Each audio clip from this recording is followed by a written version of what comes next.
charge you a month. All right, guys, we're live.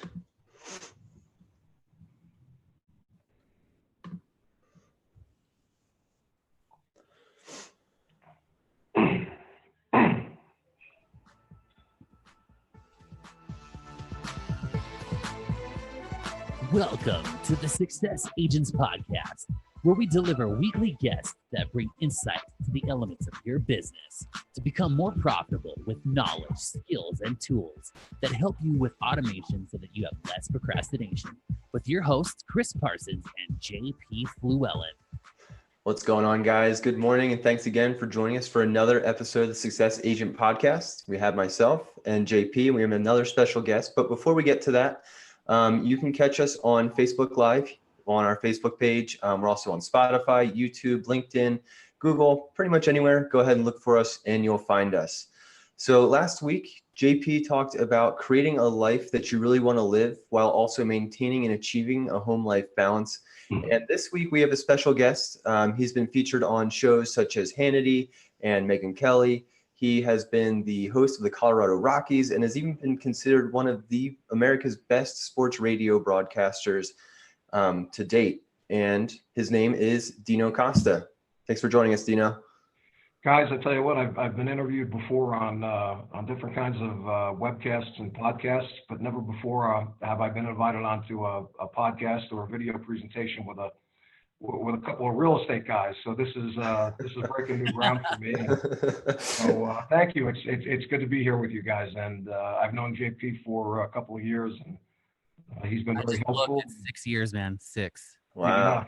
Yeah. And hopefully we can talk about some of the more recent things that I was able to collaborate with on our home with JP, and I guess we'll get to that in time. But it's great to be here. Thank you for the invite. It's my pleasure to be here. Cool. Yeah, it's our pleasure to have you. I would arguably say you're probably our most famous guest so far, but this is definitely going to be your greatest show you've ever done. So we're excited about it. Cool. So why don't you just quickly, we have every guest just give a quick little bio about themselves, kind of talk about how they got into the industry that you're in. Why don't you just give us a quick little overview, Dino? Yeah, Chris, I've been in the sports broadcasting arena for a little bit more than 20 years now. I got into it relatively late as compared to some other people. I got into the industry when I was 33 years old. I always had a fascination with it. I wanted to be in media before that, but at that time in my life, I had a little boy that I needed to take care of, and so I decided to go into business for myself at the time. And I was in the landscape and the grounds maintenance field for a number of years. And when I got an opportunity to get into media, I was 33. This was all the way back in 1997. And started in the Midwest, in the Quad Cities, Davenport, Iowa, and have worked in several different cities since then. I was in Denver, Colorado for 5 years doing both radio and television.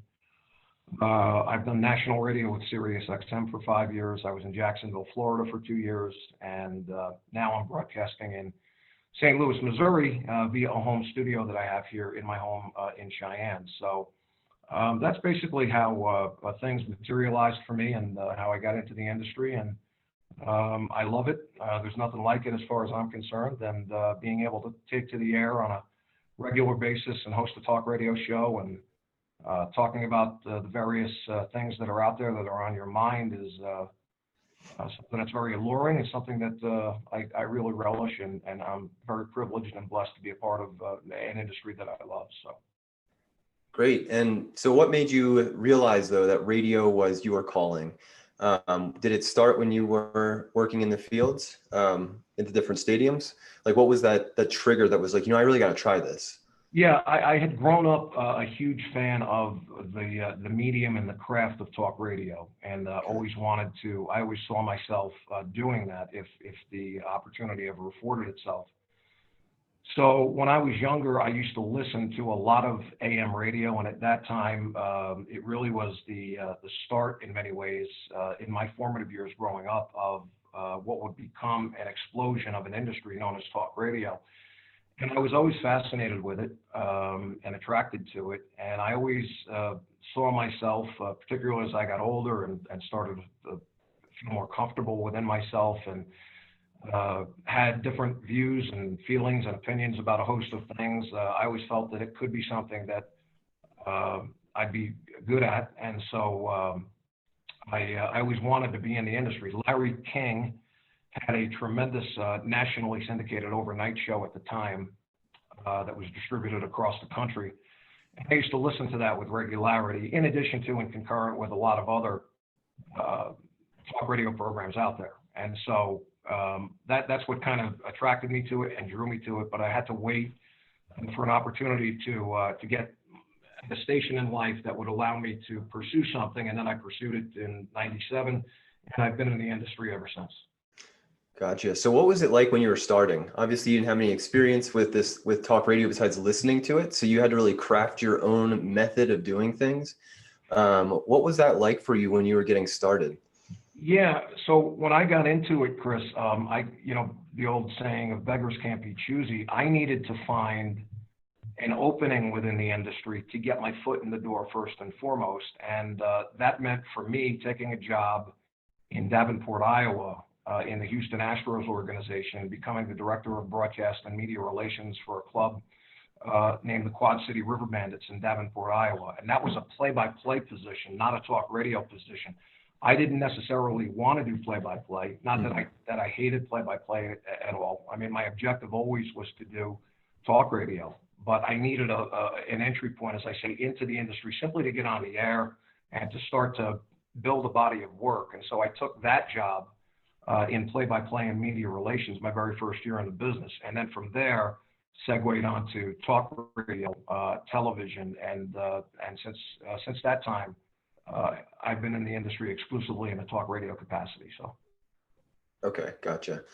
And so when you were starting, obviously it was all new to you.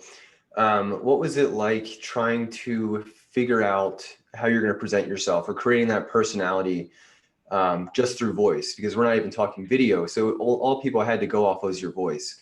How did you create that personality, and like, how did that evolve? Yeah, I think, as I talk about this sometimes on my shows, and I've mentioned it throughout the years, when you get into the arena of talk radio, you really don't have what you can consider to be a personality, I guess is the best way to put it, as you mentioned.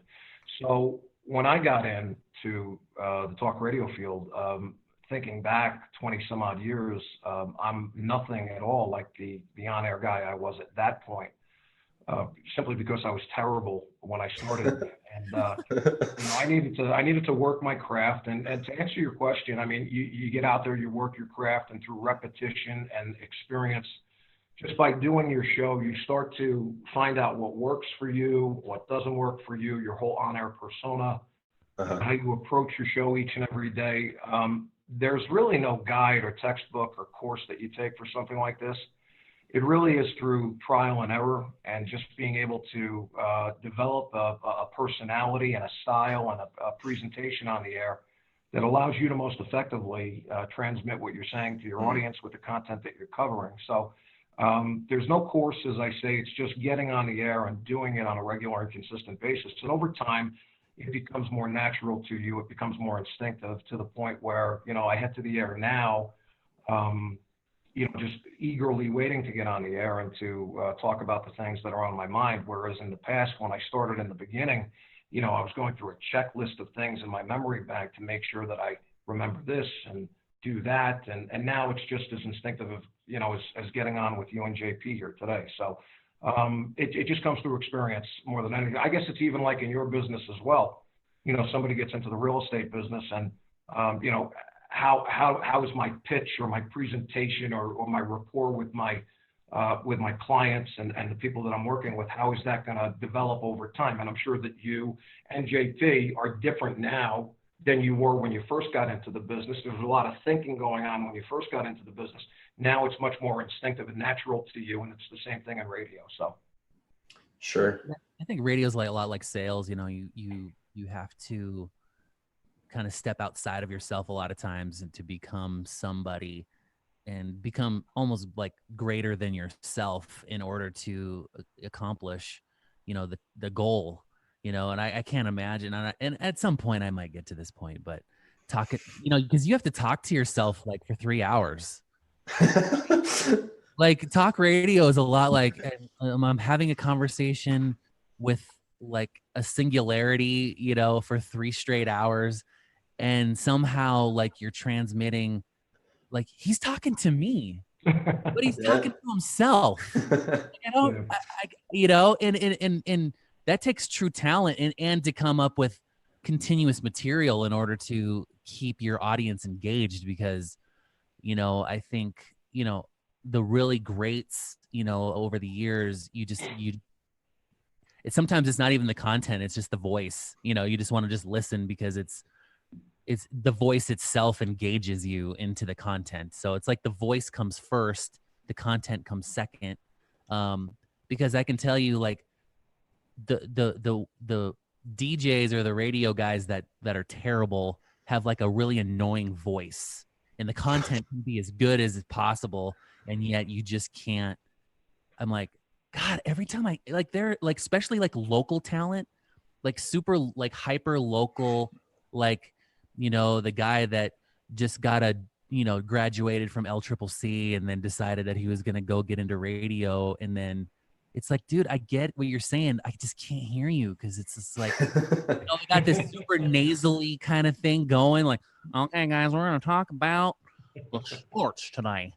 The local post 6, dude, by the time, I can't handle it anymore. And there are some of those, Yeah, and I think, JP, I think you raise a very good point in terms of content. It's not simply about getting on the air, but it is in the way that you can procure your content, what you're talking about, and how you're talking about it in a way that is both engaging, entertaining, and informational, for your audience. And so there are a myriad of elements that you need to pull together to effectively put on a good talk radio show. And but yeah, you're right. I mean, the audience wants to hear content. I've always felt that content is king. And if you can articulate with commentary that the audience can connect with, and it's something that is relevant, that they find relevant, and they want to hear what you have to say about it, then you're going to be successful. So I think you hit upon something there that's pretty important. So. Yeah, absolutely. And you also do some blogging and writing too, don't you? I did more of it before I started this recent radio show about 5 months ago in St. Louis. I was writing quite a bit on my website.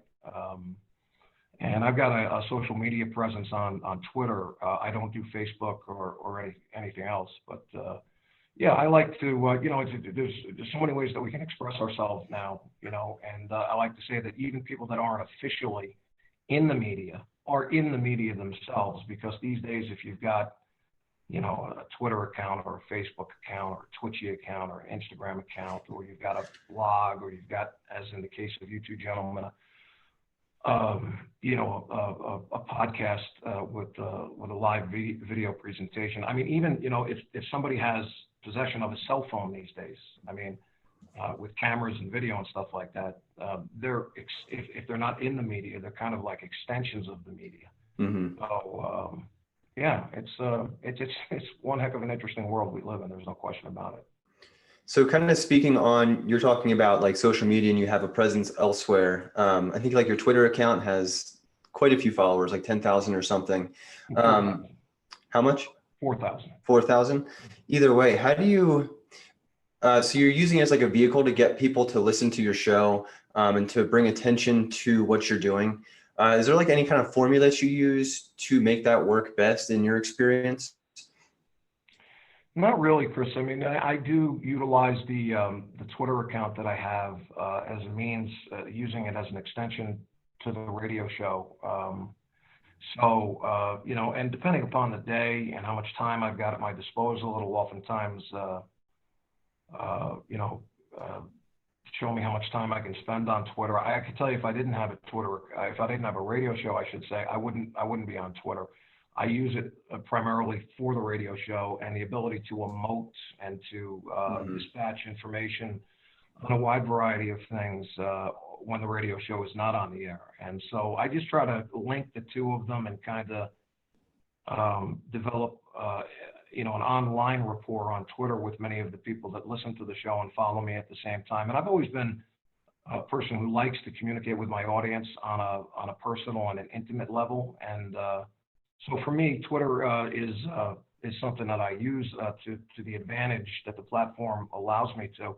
Yeah. But there's also a darker and sinister side to online media. And that's why I say if I did not have a radio show and I wasn't in the media, I would not be on Twitter. And my wife would like me to kill my Twitter account even though I'm on the radio. She thinks I spend too much time on Twitter. So Yeah, dude, you're like, so okay, so when you're getting ready to put a post out there, like what is the process that you use in terms of like, is this something that someone's going to engage with, or is it just is it just random and then you just kind of figure it out? Because it seems like the way that you post, you're very thoughtful, like what it is that you're going to put down. yeah, no, JP, I think it's more improvisational and spur of the moment, spontaneous more than anything else. If I happen to read something online, and that's, I'm a voracious reader. I read as much as I can. I've always been like that. So if I see something that interests me, or I come across someone else's opinion with a piece of commentary, and I feel like responding in kind to it, I do that. But there's no method really pre-planned to my ability to get on Twitter and to communicate thoughts on a wide variety of things. It's just pretty much spontaneous, and like the radio show I do, it's pretty much off the cuff. So. Gotcha. So how long have you had your Twitter account active? 2 years, a little bit more than 2 years. Okay. And do you feel like it's an indispensable tool to help promote your radio show? Is it one of those things that you really can't get rid of and they really work really well together? Or if you had to get rid of Twitter, do you think you'd still maintain the same level of growth? With the radio show? Right. It's tough to say. I'd be content just doing the radio show without Twitter. I don't think I necessarily need Twitter to grow the radio show. I try to put as much audio commentary after my shows on Twitter to draw people in to listen to the show if they've not sampled it before, which is probably the most advantageous part of Twitter for someone like myself. But, I think, Chris, as I said before, I really think Twitter for someone like me and many other people, I don't think that I'm singular in this regard. I think that Twitter can be a blessing and a curse in so many different ways. And so I just use it clearly for whatever the kind of advantage that may be born out of using a Twitter account and talking about different things and posting audio clips and putting, other people's links on there, commentary pieces, opinion pieces. I just use it as a way to, really, it's just a kick for me, to be able to communicate with my audience and on another level and in another arena. So. But again, if I was not in the media, I'd spend no time on Twitter at all. Okay, gotcha. So if you're a person that's in real estate and you're looking to come up with content in order to post on social, what advice would you have for somebody that for our audience? Well, I think I do some of the things that you guys have done, for a while now, consistently, in terms of, JP, I think that your video presentations that you do with Titan Realty are really a masterful stroke in terms of personalizing your company and personalizing you as an individual. And of course, I've known you for more than a couple of years, and so I know your personality. I know the way that you go about your business and how you take care of the people that provide their business to you. And I just think what you guys do in terms of the way you put your company out there and you out there as well really is something that, works clearly to your advantage. And so I think you guys are on the right track in terms of what you're doing. And I get, there's sometimes, JP, my wife and I will sit down and we'll watch one of your video presentations and we play it back and we stop it and we, because you're very personable, you're sincere, you take what you do very, very seriously, you're thorough, you don't leave anything to chance, you know the market here as well as I think, anyone else. So you're really at the forefront of what's going on in Cheyenne as Cheyenne continues to grow.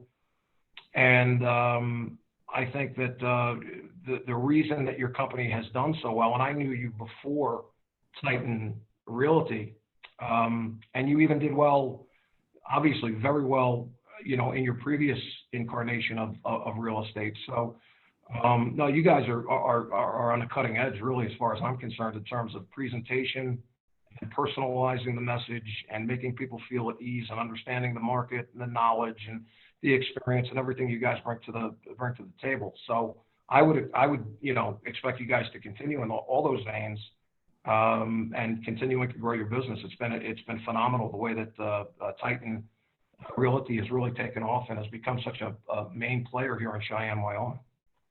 And congratulations concerning that.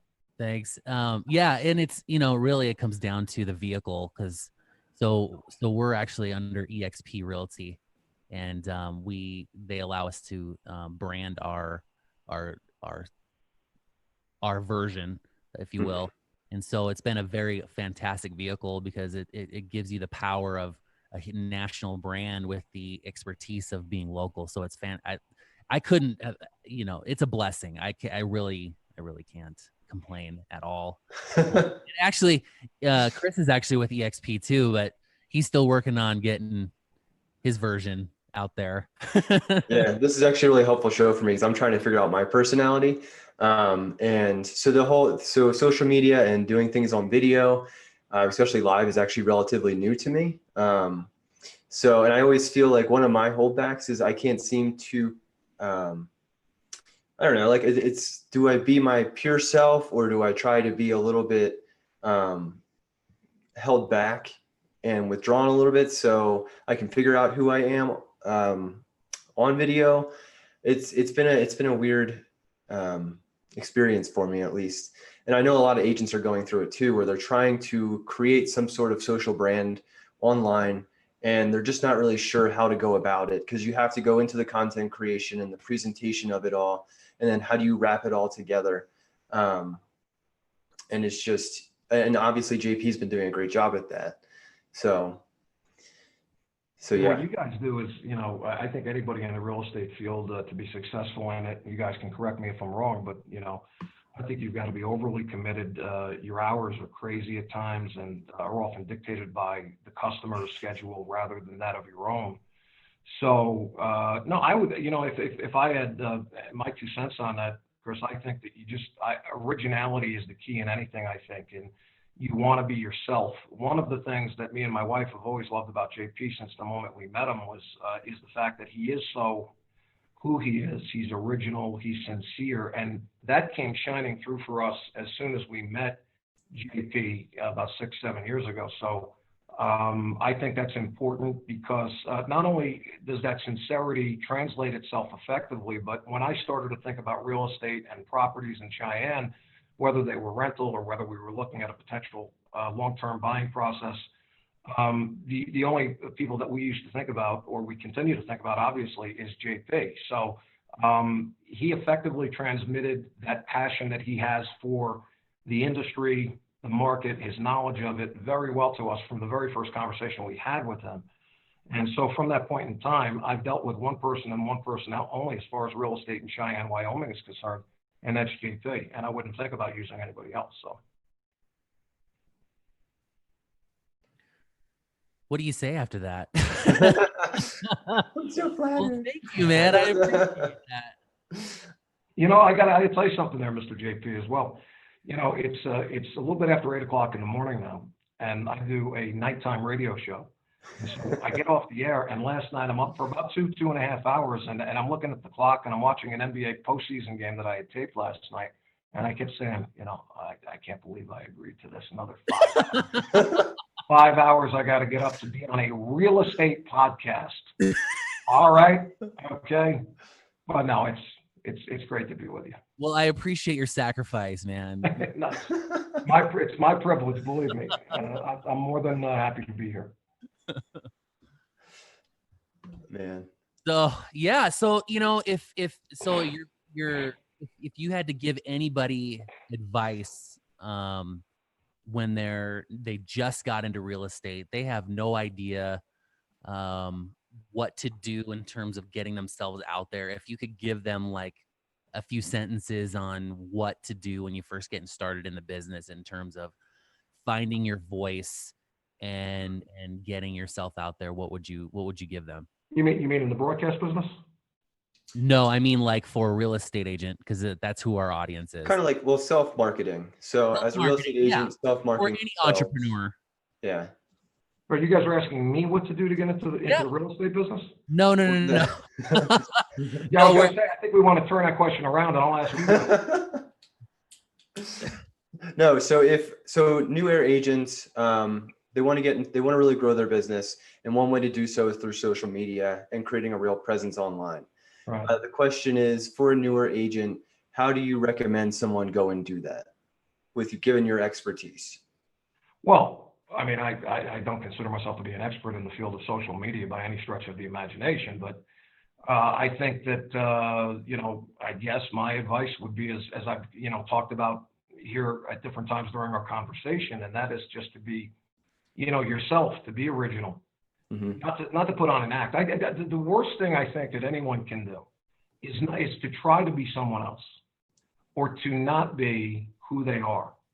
Use the personality that you have effectively to your advantage, and present yourself as you are to the people that you're dealing with. And I think that nothing but good things can happen there.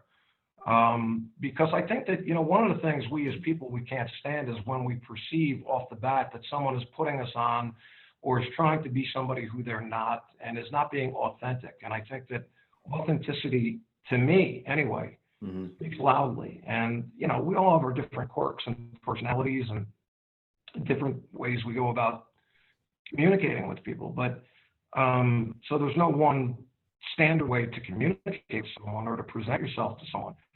But I think at the very least, if you're able to be yourself and people understand that, I think they garner an instant appreciation for that. And it becomes something that I think automatically right from the jump that, and I'll bring JP into the narrative again. I think what you do there with that sincerity and with that authenticity is that you develop an immediate bond, and the trust factor accelerates at a much quicker pace than if somebody is coming at you and they're being somebody else who they're really not in reality. So I guess Chris and JP, I think that would be my sort of advice.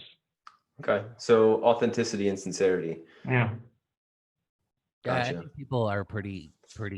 They can spot somebody that's being fake. Or Right away. weird. Yeah. And Right it's like away. the natural tendency, especially when you're putting yourself out there, is to be someone else or pretend to be, because you're in a way protecting your own personality. You're not putting yourself out there to potentially, get judged.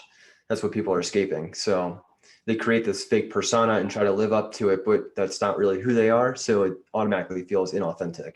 Especially in an industry such as yours, where you're not working behind a cash register and just taking the money and giving people change. I mean, you guys are really on an intimate level with people. You're talking about personal things with people. People need to reveal certain things to you.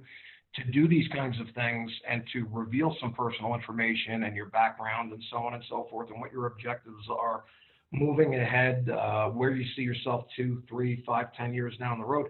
In order for people in your business to be able to get to a level of comfort with people, that people are willing to divulge this information to them, I think more than most industries, your industry is one where you need to create that immediate bond of trust.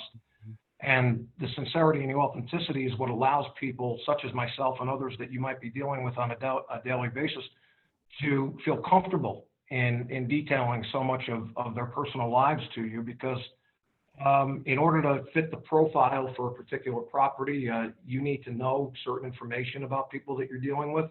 And I think the more real you are with people, especially in your line of work, that individuals will be more trusting and be more willing to share information with you that you need to have, which in your position makes you guys more effective for the people that you're working with. The more information you have, I would think, in your business, the better you're able to align the people that you're working with toward fulfilling the objectives that are most important to them. So I guess, I'm stressing being yourself and being authentic and being sincere is only going to work to your advantage in a business like yours. So I hope that, as more and more people get into your line of work and you guys continue to train and work with more people, that people are able to do this. So. Awesome. You got any more questions, JP, or? No, I think we're good, man. Yeah, no, I think that was a good ending. So Dino, how can people get a hold of you if they have any questions? How can they find your radio show? Just where are you? How can they find you? I'm on the website. The show website is thedinoshow.com. Thedinoshow.com. You can find my show as well on St. Louis's preeminent sports radio station. It's 590 The Fan in St. Louis, and the web address for that radio station is 590 The Fan, 590thefan.com. People can get in touch with me via email as well. It is dino590thefan@gmail.com, dino590thefan@gmail.com. And if they want to enter the caustic and very incendiary world of Twitter, they can follow me at the address I'm Dino Costa. And listen, I also want to say something else, and not expecting to be invited on to a real estate webcast. I really want to give my shout out to JP for not only inviting me, but also in working with us in our home, which, we purchased this home after it was initially a rental property for us. I think it was, what was it, JP? Second week of January, I think, is when we put together the deal.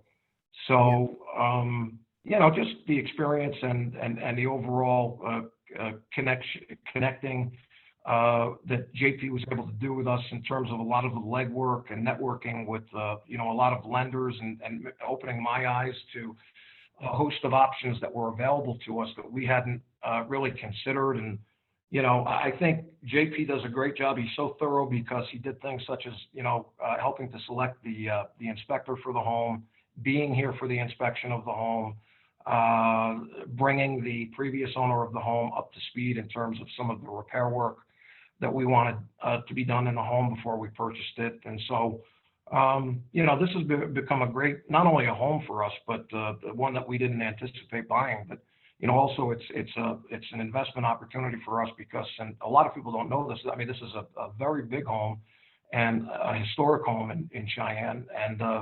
1893 is when this home was built, which is incredible. And supplemental income opportunities that drove us to buy the property as well, because we've got, and you can't really see it, it's kind of concealed. A new addition was put on this home about 15 years ago. And so we rent that portion of the building out to a nurse who works at Cheyenne Medical Center here in Cheyenne. And so the whole thing came together relatively quickly for us after we had broached interest. And it was actually JP who kind of initiated and kind of lit the spark in us to look at this as a property once it went on the market, to buy it. And if there are people that are watching this right now who are in Cheyenne or thinking about moving to Cheyenne and the wonderful neighborhoods that are here and the great school systems and the clean, vibrant town that it is, I can tell you that JP Fluellen is the guy that you want to go to for all of your home buying needs. And he is as thorough as anyone is.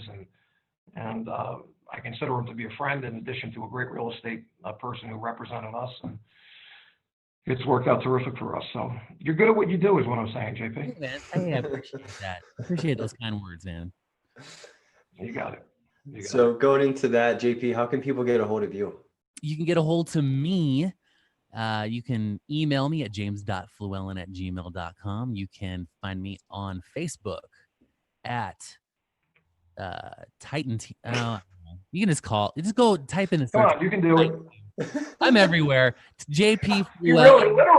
literally, he is everywhere. Seriously, I'm on YouTube. I'm on Instagram, Facebook, Oh man, Twitter. For a guy like me who's so sleep, I think you're the person who is more sleep deprived than me sometimes. I know. Sleep deprived, I should say. The only thing is I don't have a Wikipedia yet. Ooh, this is true. So when I reach Wikipedia status, then if you're listening, write up a Wikipedia about me, please. And yeah, so you can find me on all social. I mean, to be honest, you guys can call me too, 307-772-1184. We're doing a free coaching call for 30 minutes, teach you how to skyrocket your business in that quick 30 minutes. And that's it. Great. And guys, if you want to get a hold of me, just email me at chris.successagent@gmail.com. We're always looking for new guests to bring onto our show. They don't necessarily need to be in real estate. They can be an expert in any field, provided that it does help our audience learn something to really help grow their business. Until next time, thanks again for joining us. Thanks again, Dino. It was great having you. Great being on the webcast, guys. JP, I'm sure I'm going to see you around the block. I'm sure. And continued success, you guys, with what you're doing. And thank you so much for having me on. It was a real kick to be with you guys this morning. So thank you. Awesome. Our pleasure. All right, guys. You have a good one. Take care.